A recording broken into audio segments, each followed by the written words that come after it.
Ella lo tenía todo. A los 28 años, Isabella Rossi Blackwood era la esposa de un titán, la futura madre de su heredero y la envidia de la élite de Nueva York. Su vida era una obra maestra, meticulosamente curada de vistas desde el ático, vestidos de alta costura y lujosas galas benéficas. Pero en una sofocante tarde de junio, solo 8 semanas antes de su fecha de parto, entró en su santuario revestido de mármol para encontrar su obra maestra profanada. La traición no fue solo la presencia de otra mujer, fue la visión de la amante holgazaneando en su espacio privado, envuelta en la seda de su propio pijama, hecho a medida. Lo que Isabella hizo a continuación no estaba en ningún manual de la alta sociedad. No hubo gritos ni lágrimas, solo una calma escalofriante que marcó el comienzo de una guerra que destrozaría un imperio y sorprendería a todos los que creían conocerla. El aire en el ático siempre era el mismo, a 22 grados Celsius controlados con precisión, perfumado con una sutil mezcla personalizada de té blanco y peonía que costaba más al mes que el alquiler de la mayoría de la gente. Era una atmósfera de riqueza serena e intocable, un testimonio del mundo que Damian Blackwood había construido y la jaula dorada que Isabella Rossi Blackwood habitaba. La tarde del viernes 13 de junio de 2025, Isabella regresó a casa antes de lo esperado. Su última cita prenatal con la reconocida doctora Lena Hansen había sido sorprendentemente breve. «Tú y el bebé están en perfecta salud, Isabella», había dicho la doctora, con voz cálida pero eficiente. «Es fuerte, como su madre». La mano de Isabella se posó instintivamente sobre el tenso abultamiento de su vientre. Un niño, el heredero de Damian, la pieza que faltaba en el rompecabezas de la dinastía Blackwood. Sintió una mezcla familiar de amor profundo por la vida dentro de ella y una inquietante sensación de su papel en un diseño más grande y frío. El ascensor privado se abría directamente al extenso vestíbulo de su apartamento en el 80º piso con vistas a Central Park. El silencio fue la primera anomalía. Normalmente escucharía el zumbido distante del personal o el murmullo bajo de Bloomberg Television desde el estudio de Damian. Hoy, no había nada más que el susurro del control climático. Un par de tacones de aguja desconocidos, ridículamente altos, de un llamativo tono magenta, estaban descuidadamente tirados cerca de la mesa de la consola, arañando el pulido mármol italiano. Un nudo de hielo se formó en el estómago de Isabella. Se movió en silencio por el gran espacio de la sala de estar. Su vestido de maternidad hecho a medida, un suave susurro de tela contra su piel. La habitación era un monumento al gusto de Damian. Paredes blancas impecables, arte abstracto y muebles con calidad de museo, tan minimalistas que parecían incómodos. Era un espacio diseñado para impresionar, no para consolar. Sus propios toques, jarrones con sus lirios Casablanca favoritos, una manta de cachemira, parecían disculpas fugaces en la vasta galería impersonal. La puerta de su suite principal estaba ligeramente entreabierta. Fue de allí de donde salió una risa femenina baja, un sonido tan fuera de lugar que se sintió como un golpe físico. La respiración de Isabella se atascó en su garganta. El mundo pareció inclinarse. La realidad cuidadosamente construida de los últimos 5 años, adelgazándose hasta una película frágil y transparente. Empujó la pesada puerta de roble para abrirla. Y allí estaba ella. Una mujer joven, no mayor de 22 o 23 años, con cabello rubio platino y un cuerpo esculpido por un gimnasio y el bisturí de un cirujano, estaba posada al borde de su cama. Pero ese no fue el detalle que hizo que la sangre de Isabela se helara. La mujer llevaba su pijama, no cualquier pijama. Era un conjunto de pijama de seda gris paloma, hecho a medida para Isabela por un diseñador en Milán, con sus iniciales de soltera ISR, sutilmente bordadas en hilo plateado en el puño, un regalo de su madre, un pedazo de su antigua vida, su antigua identidad, a la que se había aferrado obstinadamente. La mujer admiraba su reflejo en el vasto espejo frente a la cama, pasando una mano por la seda, reclamándola como suya.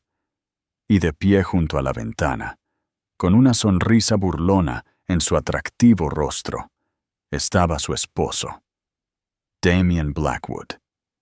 Todavía vestía su traje a medida de la mañana, luciendo en todos los aspectos como el amo del universo, observando la escena con un aire de diversión arrogante. La rubia levantó la vista. Sus ojos azules se abrieron en un pánico momentáneo antes de asentarse en una mirada desafiante. La sonrisa de Damien vaciló, reemplazada por un destello de molestia, no de culpa, molestia, porque su tarde perfecta había sido interrumpida. Isabela, dijo, su voz suave como whisky añejo, como si ella acabara de entrar en una reunión de negocios. Llegaste temprano a casa. El aire crepitaba con palabras no dichas. La traición fue tan audaz, tan profundamente irrespetuosa, que trascendió la mera infidelidad. El pijama era una declaración. Decía, no solo me estoy quedando con tu hombre, me estoy quedando con tu vida. Me estoy metiendo en tu piel. En ese momento, algo dentro de Isabela se rompió. Pero no fue el sonido de un corazón rompiéndose. Fue el chasquido frío y limpio de una trampa de acero cerrándose. Las lágrimas que le picaron los ojos no eran de tristeza, sino de una rabia cegadora y repentina que lo aclaró todo.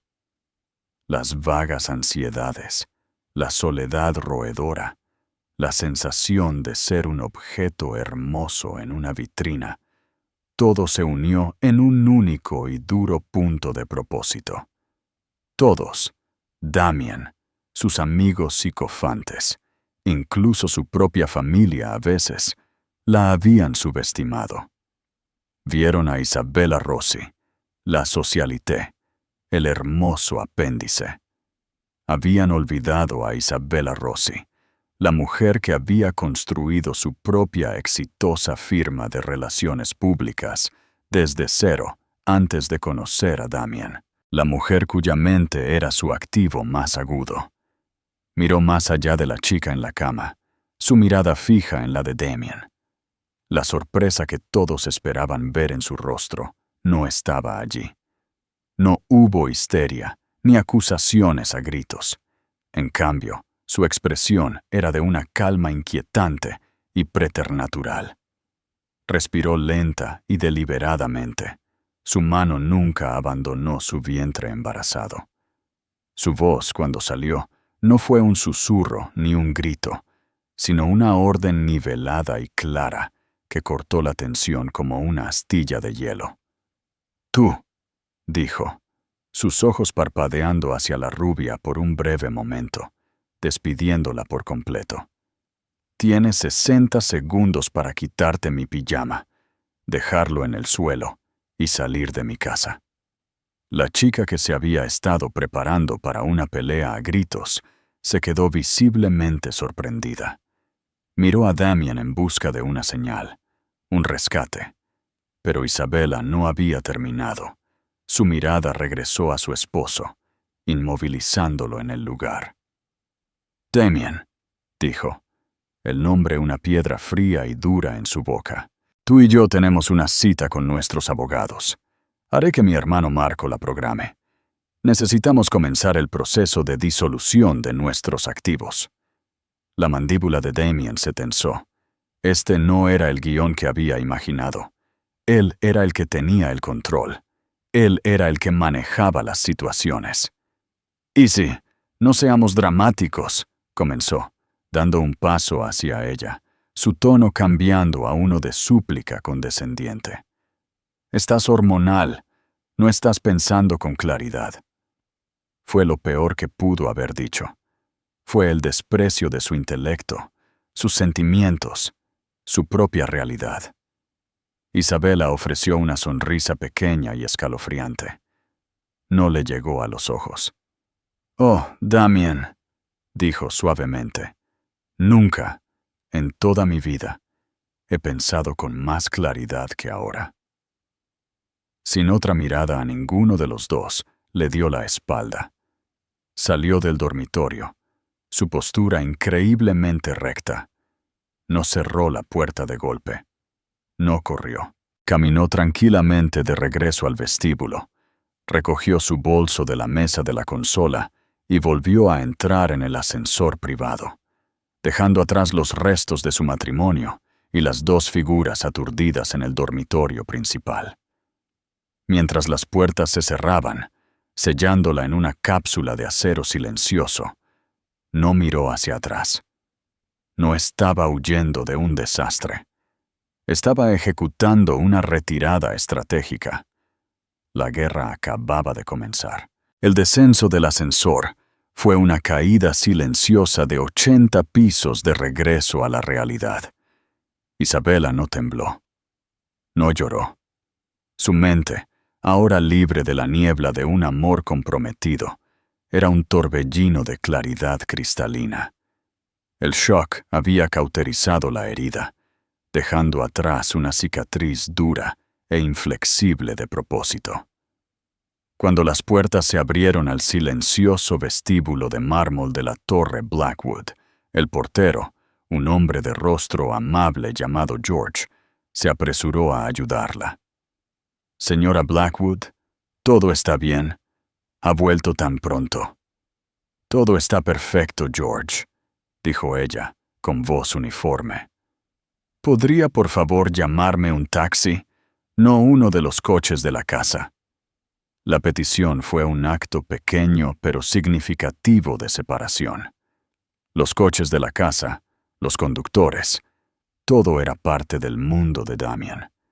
Ella ya estaba trazando la línea. Mientras esperaba bajo el gran toldo, el calor de la ciudad de Nueva York la golpeó en una ola. Hizo su primera llamada, no a su madre que lloraría, ni a su padre que se enfurecería. Llamó a la única persona que combinaba la furia de la familia con la precisión de un cirujano. «Marco», dijo en el momento en que su hermano contestó. «Bella, ¿qué pasa? Suenas...» «Estoy bien», lo interrumpió. Su tono no dejaba lugar a discusión. «Necesito que hagas algo por mí. Voy de camino a la calle de los coches. Resérvame la suite real. Usa tu tarjeta personal por ahora. No quiero ningún rastro financiero que me conecte con Damien». Hubo una pausa. Marco Rossi no era un hombre dado a los arrebatos emocionales. Era uno de los litigantes más temidos de Nueva York, un tiburón con un traje de Savile Row. Procesaba información, identificaba amenazas y actuaba. «Considera que está hecho. ¿Qué pasó?» «Tenía a alguien en nuestra cama, Marco, con mi pijama», pronunció la frase con la fría finalidad de un informe forense. Casi pudo escuchar el cambio en su comportamiento, el clic del abogado que se convertía en el hermano mayor protector. «Ya veo», dijo, su voz bajando una octava. «Estoy a 5 minutos de mi oficina. Te veo en el hotel en 30. Empezaremos con el papeleo». «¿Qué papeleo?», preguntó Isabela, aunque ya sabía la respuesta. «La guerra», respondió Marco con gravedad. «Y Marco, encuéntrame al mejor abogado de divorcios de la ciudad. No solo bueno. Quiero un carnicero. Ya tengo un nombre en mente, dijo. Elena Vaughan. Es a quien llamas cuando quieres dejar a tu cónyuge sin nada más que la pelusa de sus bolsillos. Es una piraña. Perfecto, dijo Isabela mientras un taxi amarillo se detenía en la acera. Resérvala. Cortó la llamada y se deslizó en el asiento de vinilo gastado del taxi, dándole al conductor la dirección del icónico hotel en el Upper East Side. Mientras el taxi se incorporaba al implacable río de tráfico de Manhattan, se permitió una última mirada hacia la Torre Blackwood, un monumento brillante a una vida que ya no era suya. Parecía fría, impersonal, un símbolo fálico de un multimillonario que perforaba el cielo. No sintió sentimentalismo, solo una férrea determinación. Había llegado al Carlisle no como una víctima que buscaba refugio, sino como una general que establecía una base de operaciones avanzada. El personal, acostumbrado a los caprichos de los ricos y poderosos, no mostró sorpresa cuando una mujer visiblemente embarazada se registró en una de sus suites más caras sin equipaje. La suite era magnífica, un mundo aparte del frío modernismo de su ático. Era clásica, elegante y llena de la tranquila dignidad del dinero antiguo. La segunda llamada de Isabela fue a su mejor amiga y socia de negocios, Eleanor Vance.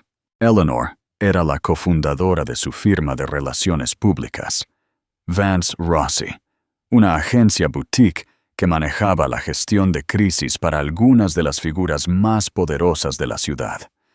La voz alegre de Eleanor contrastaba fuertemente con la gravedad de la situación. El bebé está bien, Ellie, pero no será un Blackwood. El silencio al otro lado de la línea fue pesado. Oh, cariño, ¿qué hizo? Isabela relató la historia de manera concisa y objetiva. Contó la escena, la chica, el pijama. Omitió la emoción, centrándose solo en los detalles. Eleanor escuchó pacientemente, su sorpresa palpable incluso por teléfono. «Ese absoluto descarado hijo de puta», exclamó Eleanor finalmente, su voz teñida de veneno. «Nunca confié en él. Siempre te miró como si fuera su última adquisición. ¿Qué necesitas? Un lugar donde quedarte, una pinta de helado y una botella de sidra espumosa para ti». «Necesito que vayas a la oficina», le indicó Isabela, su voz ya completamente profesional. «Quiero que saques todos los archivos que tenemos sobre Blackwood Holdings, cada comunicado de prensa que hemos escrito, cada crisis que hemos evitado, cada memorándum interno. Quiero conocer cada vulnerabilidad, cada punto sensible. Nosotros elaboramos su imagen pública. Ahora vamos a desmantelarla». Eleanor, una genio de las relaciones públicas por derecho propio, entendió de inmediato. No solo te estás divorciando de él, vas a por la empresa. Él construyó su identidad sobre esa empresa, Ellie. Ató mi valor a su nombre. Voy a quitarle ambos. «Considera que está hecho», dijo Eleanor, con un nuevo respeto en su tono. «Tendré todo digitalizado y enviado a un servidor seguro por la mañana. Tu sala de guerra está oficialmente abierta al público». Justo cuando colgó, se escuchó un suave golpe en la puerta. Era Marco, su rostro una máscara atronadora de furia controlada. Llevaba un delgado maletín de cuero. «La suite está reservada por un mes», dijo, cerrando la puerta detrás de él. «Helena Vaughn es nuestra. Está cancelando un viaje a los Hamptons para reunirse con nosotros mañana por la mañana. Está intrigada». «Bien», dijo Isabela, indicándole que se sentara. «Bella, no tienes que ser fuerte ahora mismo», dijo Marco, su voz suavizándose mientras miraba a su hermana. Realmente la miraba. Vio las tenues manchas moradas de agotamiento debajo de sus ojos, la mandíbula tensa. Puedes desmoronarte. Yo me encargaré de todo. Isabela negó con la cabeza con un solo movimiento decisivo. Me desmoroné durante 5 años, Marco. Un poquito cada día, tan gradualmente que ni siquiera me di cuenta. Le permití que me disminuyera, que me moldeara para ser la esposa corporativa perfecta. Eso se acabó. No me estoy desmoronando, me estoy rearmando. Se inclinó hacia adelante, sus ojos brillando con una intensidad que él no había visto desde que luchaba por conseguir su primer préstamo comercial. Quiero saber sobre el acuerdo prenupcial, cada línea, cada laguna. Marco abrió su maletín. Es inquebrantable, Bella. Los abogados de Damien se aseguraron de eso. Obtienes un generoso acuerdo, la casa de los Hamptons y pagos de pensión alimenticia durante 10 años. Está diseñado para mantenerte cómoda y callada. ¿Pero qué? Pero está la cláusula de fidelidad, dijo Marco, una sonrisa depredadora asomando por primera vez en sus labios. Insistimos en ella. Recuerda, papá no te dejó firmar sin ella. Si el matrimonio se disuelve debido a infidelidad documentada por su parte, se activa una penalización. ¿Qué tan grande es la penalización? No es solo financiera, explicó Marco, su emoción creciendo. La cláusula especifica una transferencia de acciones sin derecho a voto en Blackwood Holdings. En ese momento, era una cantidad simbólica, el 5%. Algo pequeño para que lo pensara 2 veces. La mente de Isabela se aceleró. El 5% de una empresa multimillonaria no es una cantidad simbólica. Exacto, confirmó Marco. Y lo que es más importante, te da un asiento en la mesa. Te convierte en una accionista importante. Te da voz. Un plan comenzó a formarse, afilado y peligroso en la mente de Isabela. Una voz era todo lo que necesitaba. Conocía los secretos de la empresa. Conocía la narrativa pública porque ella había ayudado a escribirla. El 5% no era un final. Era una cabeza de playa. Vamos a necesitar pruebas de la infidelidad, afirmó Isabela. Pruebas irrefutables. Su arrogancia es nuestro mayor activo, dijo Marco. No creerá que realmente vas a luchar. Será descuidado. Mientras tanto, he contratado a un investigador privado, el mejor del negocio. Un hombre llamado Julian Croft, ex MI6. Encontrará todo. Isabela se levantó y caminó hacia la ventana, contemplando las luces de la ciudad que comenzaban a cobrar vida. Era una ciudad de tiburones y titanes, un lugar donde las fortunas se hacían y se destruían en un abrir y cerrar de ojos. Durante 5 años, ella había sido una espectadora. Ahora era una jugadora. Dile a Julian Croft que empiece con una analista junior en Blackwood Holdings, dijo. Su reflejo una imagen fantasmal contra el cielo oscurecido. Su nombre es Chloe Jensen. Damien Blackwood no era un hombre acostumbrado a ser desobedecido. Cuando Isabela se fue, él había esperado que ella corriera a la finca de sus padres en Greenwich, donde él podría ofrecer una disculpa a medias envuelta en un brazalete de diamantes, y que la situación se arreglara antes de la cena. Su silencio era más inquietante que cualquier diatriba. Para cuando había despedido sin ceremonias a una ahora sollozante Chloe Jensen, «¡Vístete y vete! Ya has causado suficientes problemas». Y había intentado el teléfono celular de Isabela por 10ª vez, solo para encontrarse con el buzón de voz. Un frío temor había comenzado a filtrarse a través de su arrogancia. Esto era una desviación del guión. Su teléfono sonó, y lo cogió esperando ver el nombre de Isabella. En cambio, era su abogado principal, Arthur Finch. Damien, la voz de Arthur, era gravemente preocupada. Acabo de recibir una llamada de Marco Rossi. Ha contratado a Helena Vaughan. Damien sintió una sacudida como si hubiera tocado un cable vivo.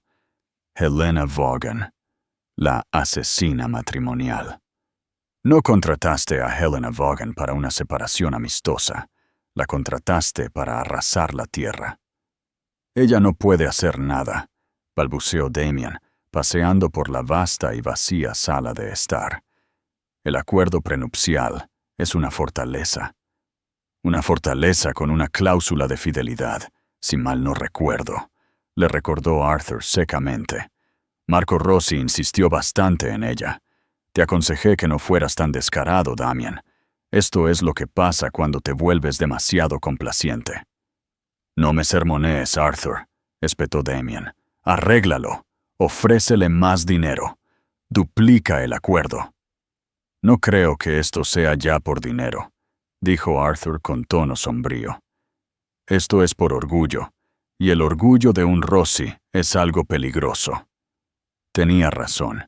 Esta era Isabella, pero era una Isabella que él no reconocía.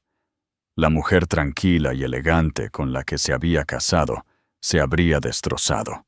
Esta nueva versión se movía con una precisión calculada aterradora. El primer golpe público se disparó menos de 48 horas después. Fue sutil, una obra maestra de guerra de relaciones públicas que solo un puñado de personas entendería. Pero su impacto fue devastador. Una pequeña nota anónima apareció en Market Whispers, una columna de chismes financieros muy seguida, dirigida por un periodista notorio llamado Victor Kane. Vance Rossi PR tenía una relación larga, aunque tensa, con Kane, a menudo alimentándole con primicias inofensivas para matar historias más dañinas. El artículo decía: ¿qué CEO de alto vuelo de un imperio inmobiliario que cotiza en bolsa está a punto de ver sus cimientos sacudidos por un temblor doméstico? Fuentes dicen que el problema no está en la sala de juntas, sino en el dormitorio, y un escándalo inminente podría hacer que los principales accionistas cuestionen la estabilidad del hombre al mando. Estén atentos. No nombraba a nadie. Era una insinuación suave. Pero para el círculo cerrado de inversores y analistas de Wall Street, la descripción apuntaba directamente a Damien Blackwood. Las acciones de Blackwood Holdings, que habían estado en una subida constante, de repente se tambalearon. Bajaron un punto, luego 2. No fue un colapso, pero fue un temblor, tal como había predicho la columna, una indicación de incertidumbre. Damien miró su terminal, una vena palpitando en su sien. Era ella. Tenía que serlo. Era su movimiento característico, un golpe preciso y dirigido a su punto más vulnerable, su reputación. Él le había dado un asiento en primera fila a su mundo, y ella había estado tomando notas. Su respuesta fue cruda, un ataque de fuerza bruta. Llamó a su banco y con una sola orden congeló las cuentas conjuntas y canceló todas las tarjetas de crédito de Isabella. Cortaría sus recursos, la obligaría a arrastrarse de vuelta. Fue un movimiento nacido del pánico y la furia. Salió espectacularmente mal. Isabella, instalada en su suite en el Carlyle y financiada por la formidable fortuna de la familia Rossi, ni siquiera se dio cuenta durante un día. Cuando lo hizo, ella y Marco convirtieron la agresión de Damien en otra arma.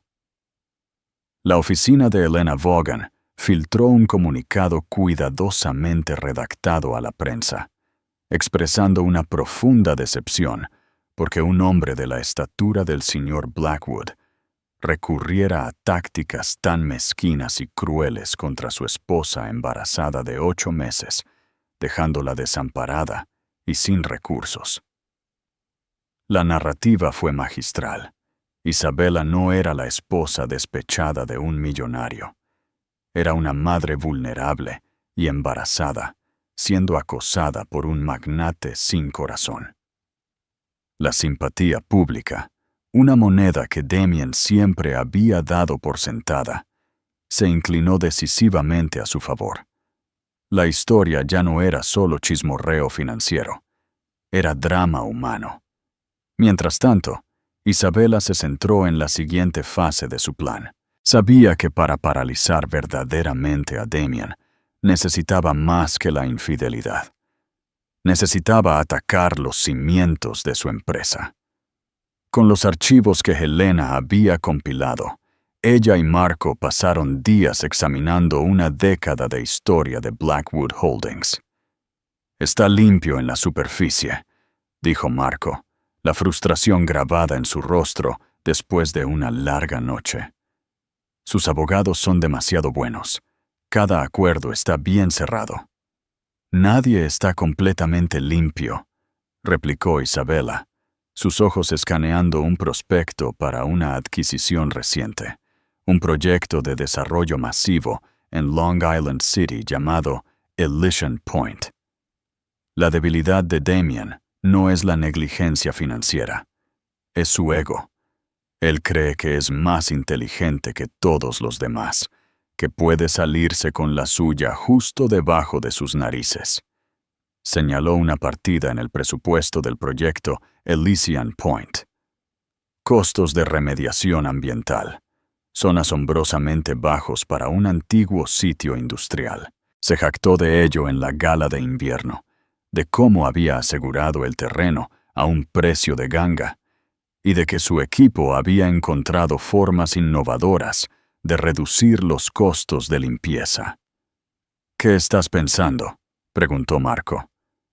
«Estoy pensando que su innovación podría ser sinónimo de ilegalidad», dijo Isabella. Él vería las regulaciones ambientales como tediosa burocracia que se interpone en su beneficio.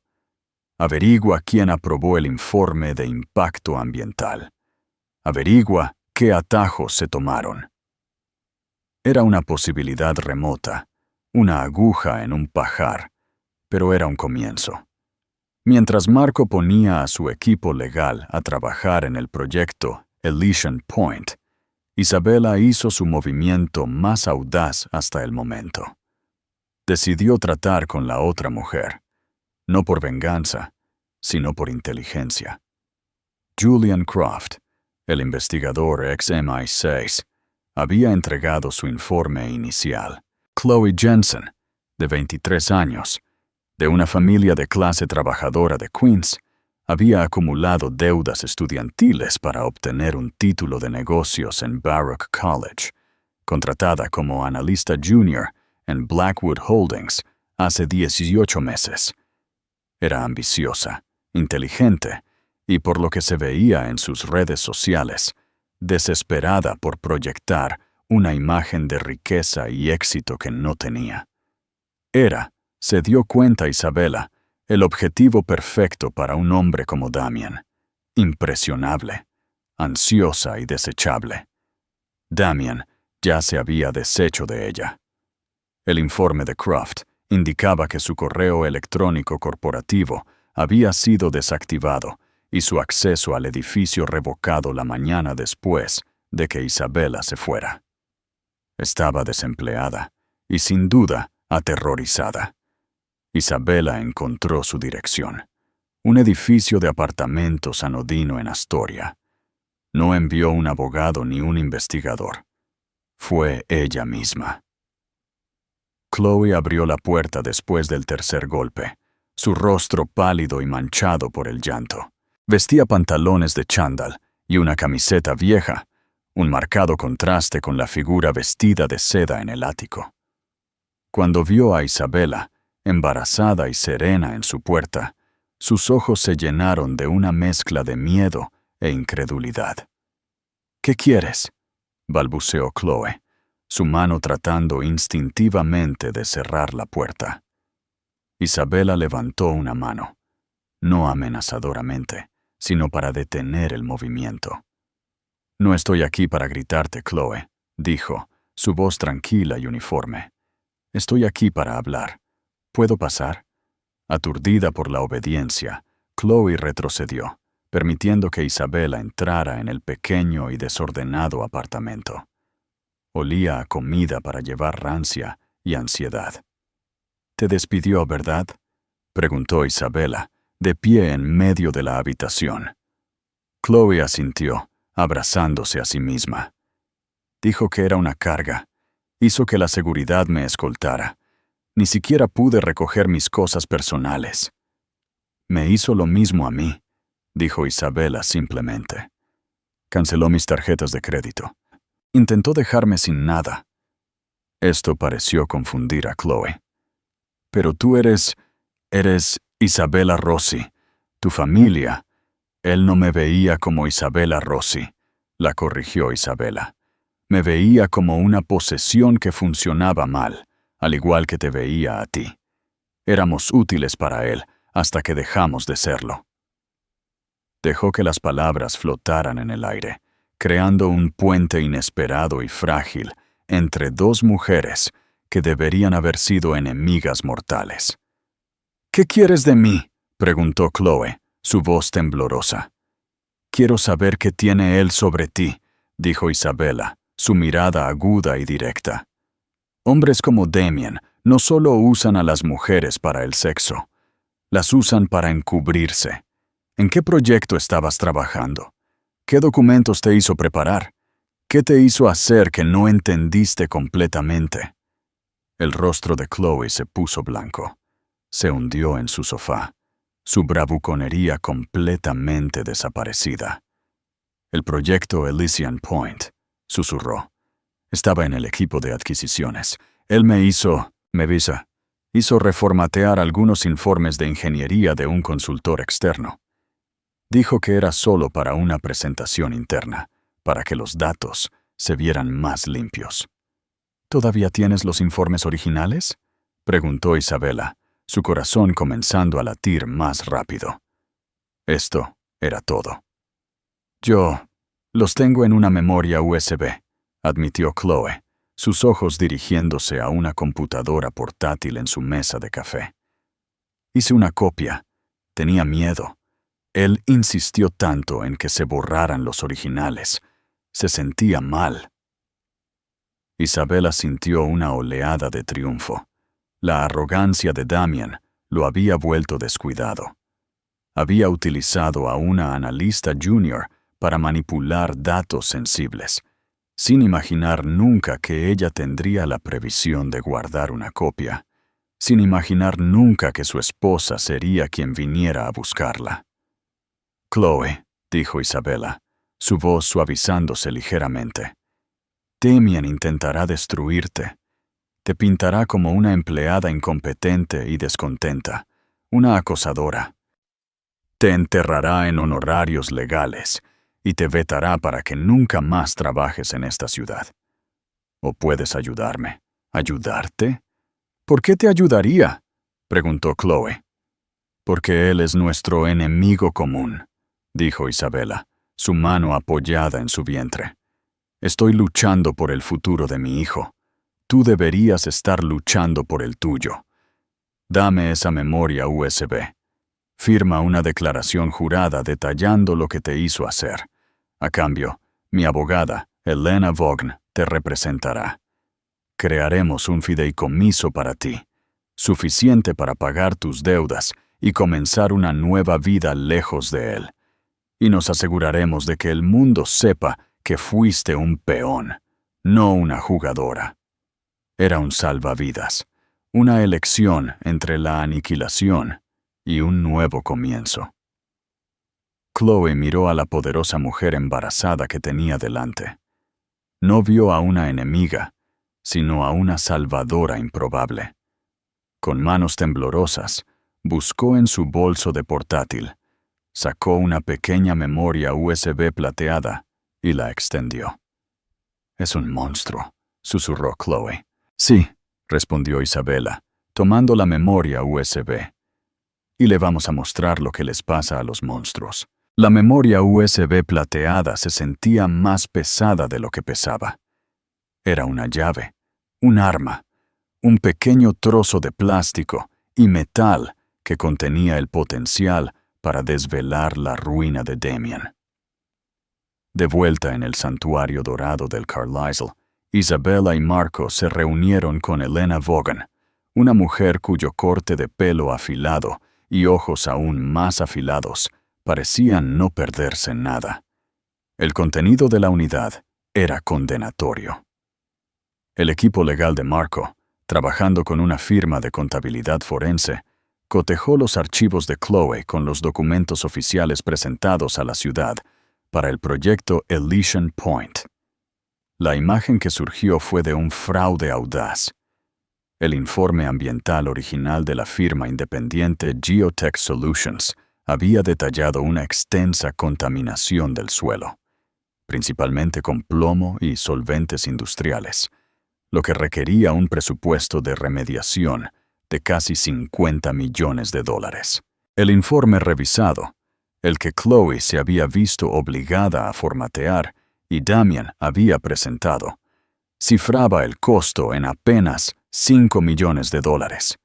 Faltaban páginas clave. Se alteraron puntos de datos y las conclusiones resumidas se reescribieron para minimizar la gravedad de los hallazgos. Damien no solo había tomado atajos, había pavimentado un vertedero de residuos tóxicos y lo había llamado un desarrollo de lujo. «Esto es más que un simple motivo para una demanda», dijo Elena, su voz sombríamente satisfecha.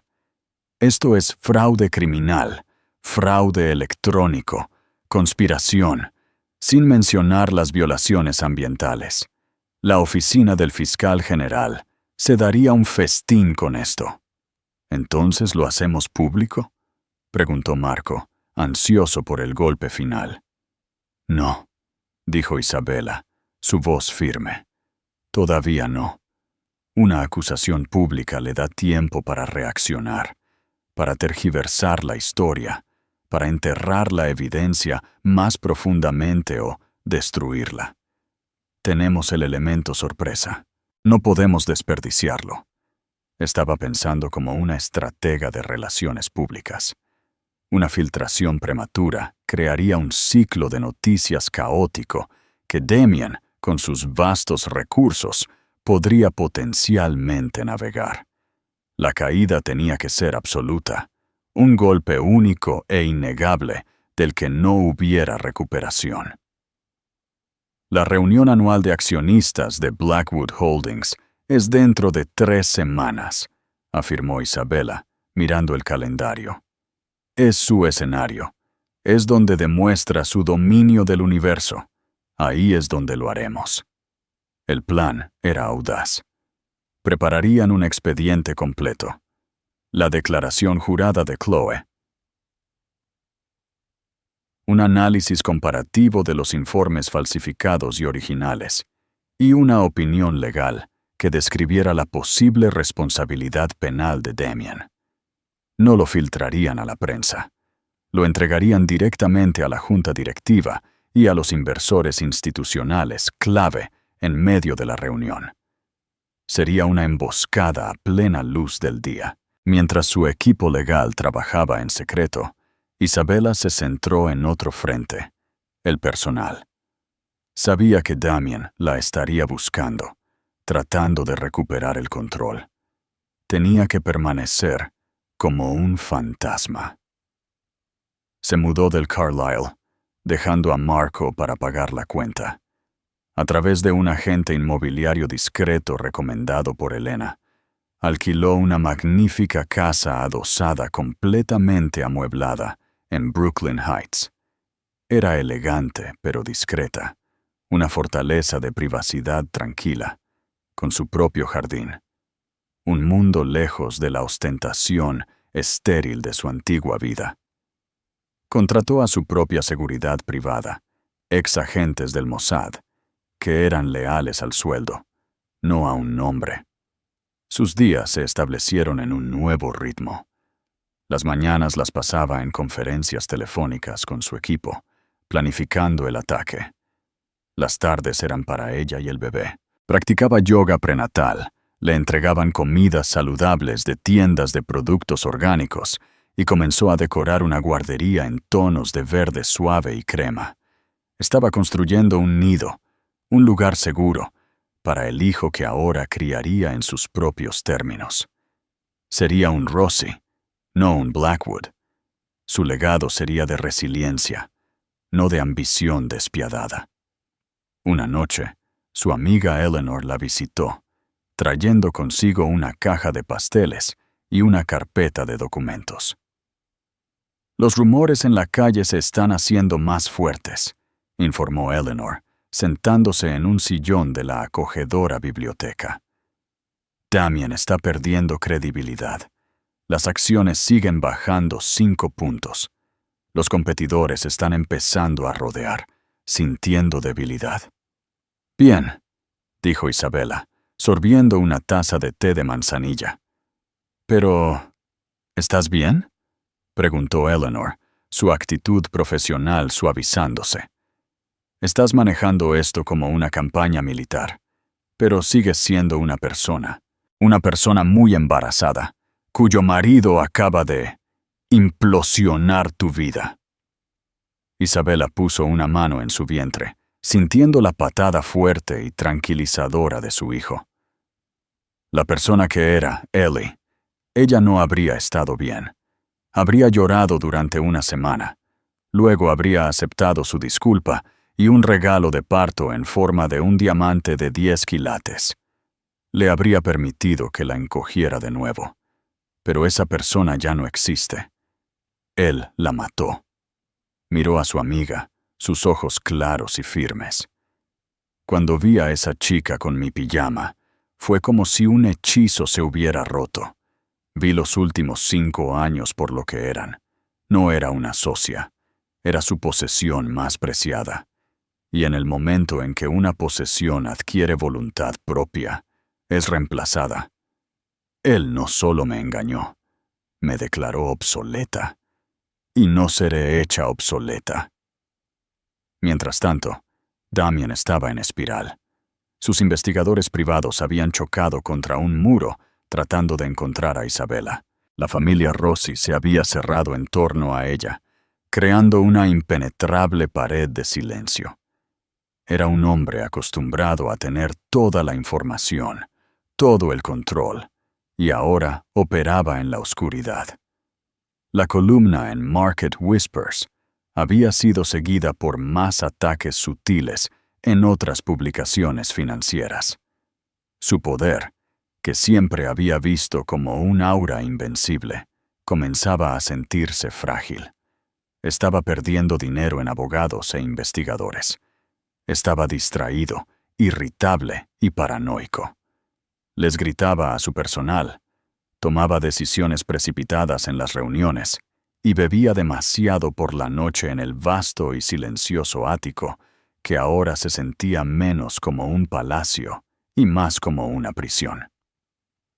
Llamaba a Arthur Finch a diario, exigiendo actualizaciones, soluciones, cualquier cosa. Ella se está preparando para una guerra, Damien, le advirtió el viejo abogado. Helena Vaughn no está presentando mociones de pensión alimenticia. Está citando documentos corporativos. No solo están investigando el matrimonio, están investigando el negocio.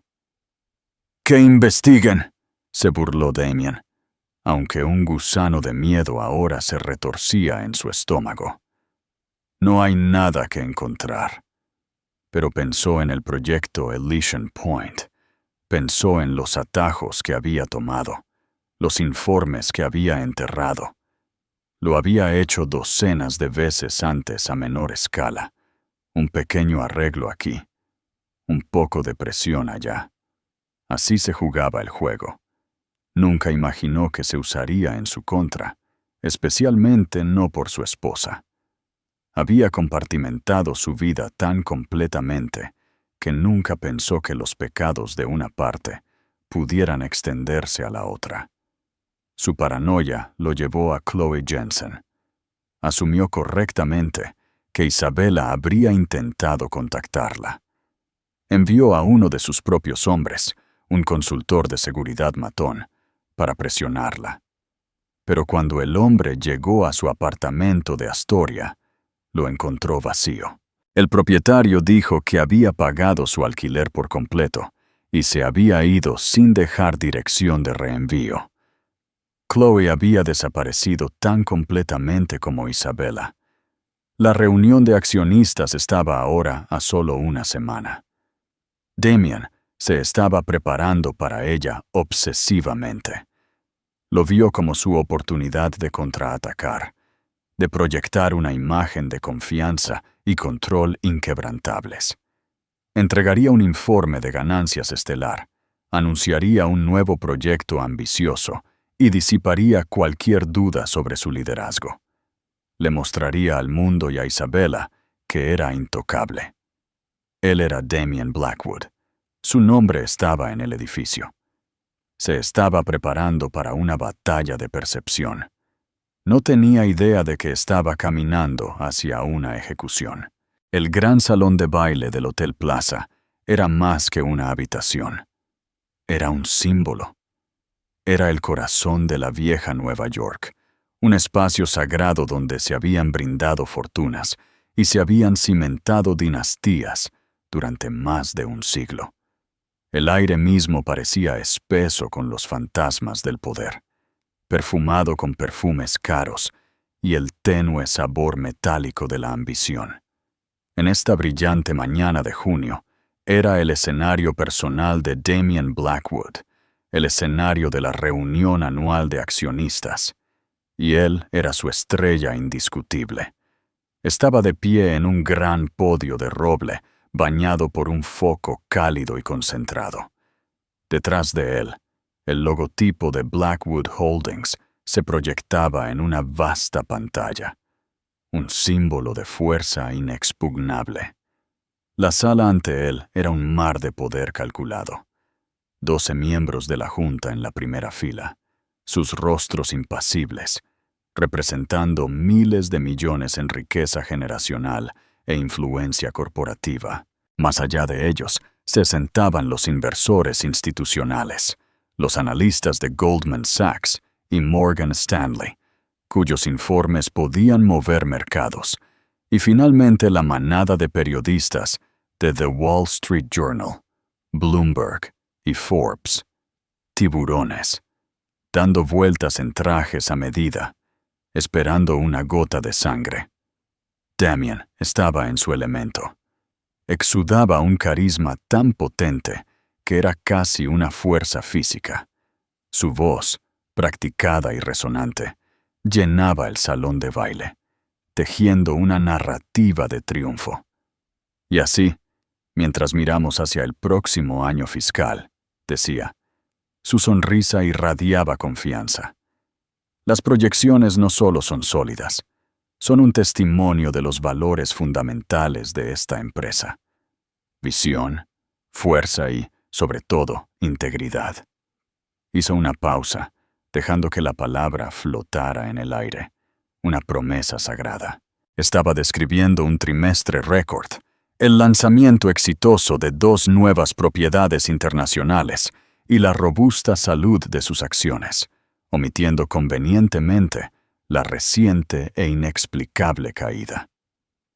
Nuestros cimientos son roca sólida, continuó, gesticulando con una mano que llevaba un reloj Patek Philippe. Nuestra marca es un referente global de excelencia. No solo hemos cumplido nuestros objetivos, los hemos superado en cada momento. Y les prometo que lo mejor está por venir. Nuestro proyecto doméstico insignia, Elysian Point, está programado para comenzar a construirse el próximo mes. Una joya de vida moderna que redefinirá la costa de Queens y generará retornos sin precedentes durante décadas. Fue magistral. Proyectaba un aura de invencibilidad tan completa que los recientes rumores de problemas parecían chismes insignificantes. Los miembros de la Junta asintieron sutilmente. Los analistas garabatearon con aprobación. Estaba calmando las aguas, reafirmando su dominio. Fue en ese preciso momento, a las 10:15 a.m., cuando las imponentes puertas doradas en la parte trasera del salón de baile se abrieron silenciosamente. No fue una interrupción ruidosa, pero el cambio en la energía de la sala fue inmediato y profundo. Una astilla de luz brillante de la mañana cortó la tenue opulencia del salón de baile, y en esa luz se alzaba una silueta. Cuando las puertas se cerraron, su forma se hizo clara. Una inhalación subconsciente colectiva se extendió por la audiencia. Los susurros estallaron como un incendio. Un periodista de Reuters empujó a su fotógrafo murmurando con urgencia. Un CEO rival, sentado en la tercera fila, permitió que una sonrisa lenta y depredadora se extendiera por su rostro. Enmarcada en la puerta estaba Isabella Rossi Blackwood. No era la víctima desconsolada de la especulación de los tabloides. Era una figura de poder impresionante. Su vestido azul cobalto era un corte de color vibrante contra la paleta apagada de oro y caoba de la habitación. Era una declaración de desafío. Su embarazo no era una vulnerabilidad, sino un símbolo de fuerza elemental, su forma regia e innegable. Su cabello recogido severamente resaltaba las líneas impecables y decididas de su rostro. Su expresión era de absoluta serenidad ártica. Estaba flanqueada por Marco Rossi, su rostro una máscara de fría furia, y Helena Vaughan, cuyos ojos agudos e inteligentes recorrieron la habitación como si fuera una general inspeccionando un campo de batalla. Damien se congeló.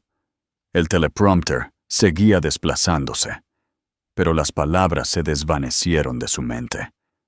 Su universo, tan cuidadosamente controlado, acababa de ser invadido por la única persona a la que había echado brutalmente de él. La vio, y por primera vez en su vida adulta, sintió un verdadero pico de miedo. Esta no era la Isabella emocional y maleable que conocía. Esta era una extraña, un ángel vengador de pie a las puertas de su reino. Intentó recuperar la compostura, su mente desordenada. «Una reunión privada. ¿Esta es una reunión privada?», balbuceó, su voz perdiendo su timbre confiado. Pero ya era demasiado tarde. La narrativa le había sido robada. La audiencia ya no miraba al titán en el podio. Estaban mirando el drama silencioso y magnífico que se desarrollaba en la parte trasera de la sala. Isabella no se movió. Simplemente se quedó allí, un juicio silencioso, permitiendo que el caos de su presencia se extendiera. Luego Marco y Helena comenzaron a moverse. Avanzaron hacia la sala, no con agresión, sino con el propósito tranquilo y deliberado de una guardia de honor. En sus manos llevaban documentos gruesos, encuadernados en espiral. Se movieron por la primera fila, colocando una copia ante cada uno de los 12 miembros de la Junta. La portada era de un blanco puro, el título impreso en una fuente negra simple. Un informe sobre el gobierno corporativo y las posibles responsabilidades en Blackwood Holdings, preparado por la oficina de Helena Vaughan. Damien observó, paralizado, cómo Richard Sterling, el patriarca de la Junta de 70 años, un hombre cuya familia había estado construyendo esta ciudad desde la Edad Dorada, recogía el informe con el ceño fruncido de molestia. Lo abrió. Su ceño se frunció aún más. Se puso sus gafas de lectura de media luna. Sus ojos, escaneando la primera página, se abrieron casi imperceptiblemente. Siguió leyendo, su rostro perdiendo lentamente su color, reemplazado por un blanco espantoso y moteado. Pasó una página, luego otra, su respiración volviéndose visiblemente superficial. En toda la fila se repetía la misma escena. El suave susurro de las páginas al pasar era el único sonido en la cavernosa sala. Era el sonido de un imperio que comenzaba a desmoronarse. El corazón de Damien golpeaba contra sus costillas. Sintió un sudor frío brotar en su frente. Sabía con una certeza nauseabunda lo que contenía ese informe. Elysian Point. Chloe Jensen. Había construido un cortafuegos entre su vida corporativa y sus indiscreciones personales, creyéndolo impenetrable. Ahora observaba con horror cómo Isabela lo incendiaba. Cuando cada miembro de la junta recibió su copia, Isabela comenzó a caminar. El pasillo central se abrió para ella como por decreto real. Sus pasos lentos y medidos eran el único movimiento en una sala congelada en el tiempo. El clic de sus tacones en el pulido suelo de parqué era como el tic-tac de un reloj del juicio final. No miró a izquierda ni a derecha. Su mirada estaba fija en su marido, un depredador que se acercaba a su presa acorralada. Se detuvo al pie del escenario, a unos pocos pies por debajo de él, obligándolo a mirarla. El gesto fue una sutil pero profunda inversión de su dinámica de poder. En el silencio aplastante, su voz surgió, no fuerte, sino tan clara y aguda que podría haber cortado el cristal. «Hola, Damien. Sal, Isabela», gruñó, su voz un susurro bajo y desesperado. «No tienes derecho a estar aquí». «Al contrario», replicó ella, su calma un contrapunto aterrador a su rabia apenas contenida. Se puso una mano en el vientre. «Tengo todo el derecho. Soy accionista, o más bien, mi hijo lo es. Solo estoy aquí para proteger su inversión. Y Damien, debo decir, estoy profundamente preocupada de que su herencia parezca estar construida sobre una base de fraude criminal sistémico». Un jadeo de asombro y unidad recorrió la sala. La palabra fraude había sido pronunciada en voz alta. Lo impensable se había hecho realidad. «Eso es una acusación infundada y calumniosa», gritó Damien. Su rostro ahora estaba enrojecido y manchado. Le señaló con un dedo tembloroso. «Eres una mujer amargada y despechada que intenta arruinarme». «¿Lo soy?» La voz de Isabela se mantuvo increíblemente nivelada. «Entonces quizás puedas aclarar algunas cosas para tu junta. Te invito a explicar por qué hay 2 informes de impacto ambiental separados para el proyecto Elysian Point en este expediente.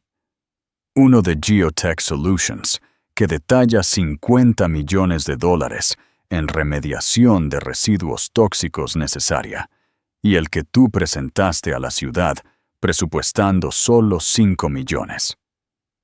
Dio un paso más cerca. «Quizás puedas explicar la declaración jurada de tu ex analista, la señorita Chloe Jensen, en la que detalla, bajo pena de perjurio, cómo la coaccionaste para falsificar ese informe, cómo le instruiste para limpiar los datos para una presentación interna cuando, de hecho, estabas cometiendo fraude contra la ciudad de Nueva York y cada inversor en esta sala».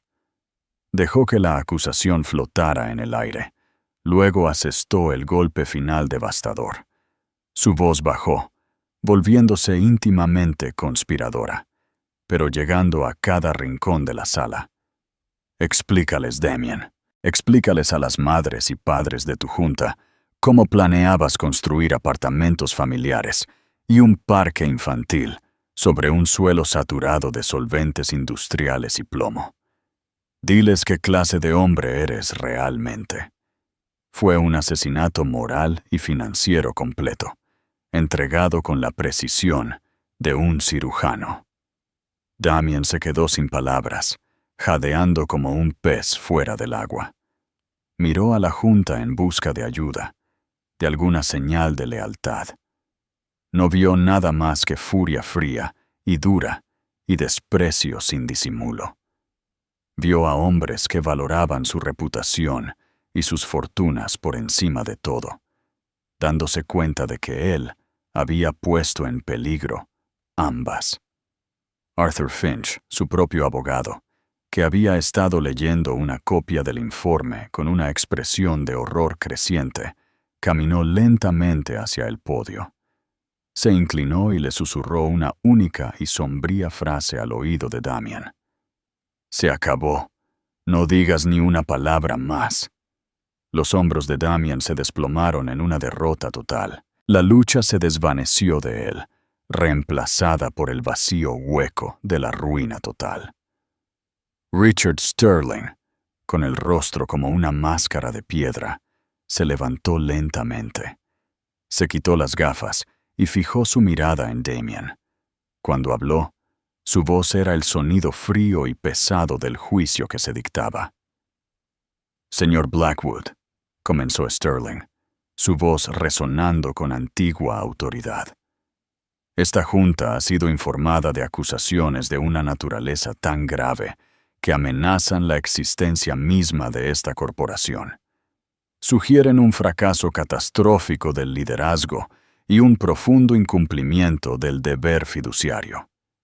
Levantó el informe. «A la luz de esta evidencia, y para mitigar las inevitables consecuencias legales y financieras, yo, en nombre de esta junta, exijo su renuncia inmediata como CEO y presidente, con efecto inmediato». El silencio que siguió fue absoluto.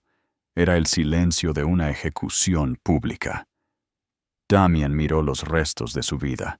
Vio el brillo en los ojos de los periodistas, la sombría satisfacción en los rostros de su junta, el desprecio absoluto de la mujer que tan descuidadamente había descartado. Isabela mantuvo su mirada por un último momento cargado. Luego hizo un solo gesto, casi imperceptible. No fue un gesto de triunfo. Fue un gesto de cierre, un punto final en un capítulo de su vida que ahora había terminado definitivamente. Le dio la espalda con la misma compostura regia con la que había entrado. Caminó de regreso por el pasillo, a través de la multitud aturdida y silenciosa, y salió por las puertas doradas, dejando a Damien Blackwood solo en su escenario, un rey caído en una catedral en ruinas. Al final, no se trataba de dinero ni de venganza. Se trataba de recuperación. Isabella Rossi se fue. No solo con un acuerdo récord y una participación significativa en una empresa que ayudaría a reconstruir, sino con algo mucho más valioso: ella misma. Recuperó su nombre, su poder y el futuro de su hijo, Lorenzo Rossi, nacido en un legado de fuerza, no de escándalo. Damien Blackwood se convirtió en una nota al pie en las páginas financieras, una historia de advertencia de un titán que confundió un diamante con cristal y fue destrozado por el brillo que no pudo ver. La historia de Isabella es un testimonio del hecho de que las traiciones más profundas pueden forjar a los guerreros más fuertes. ¿Qué habrías hecho en su lugar? ¿Fue su respuesta el acto definitivo de justicia o una venganza fría y calculada? Déjanos tus pensamientos en los comentarios a continuación. Si esta historia de empoderamiento te cautivó y quieres más relatos de aquellos que se niegan a ser víctimas, no olvides darle me gusta, compartir este video con alguien que necesite escucharlo y suscribirte a nuestro canal para más dramas impactantes de la vida real. Gracias por mirar.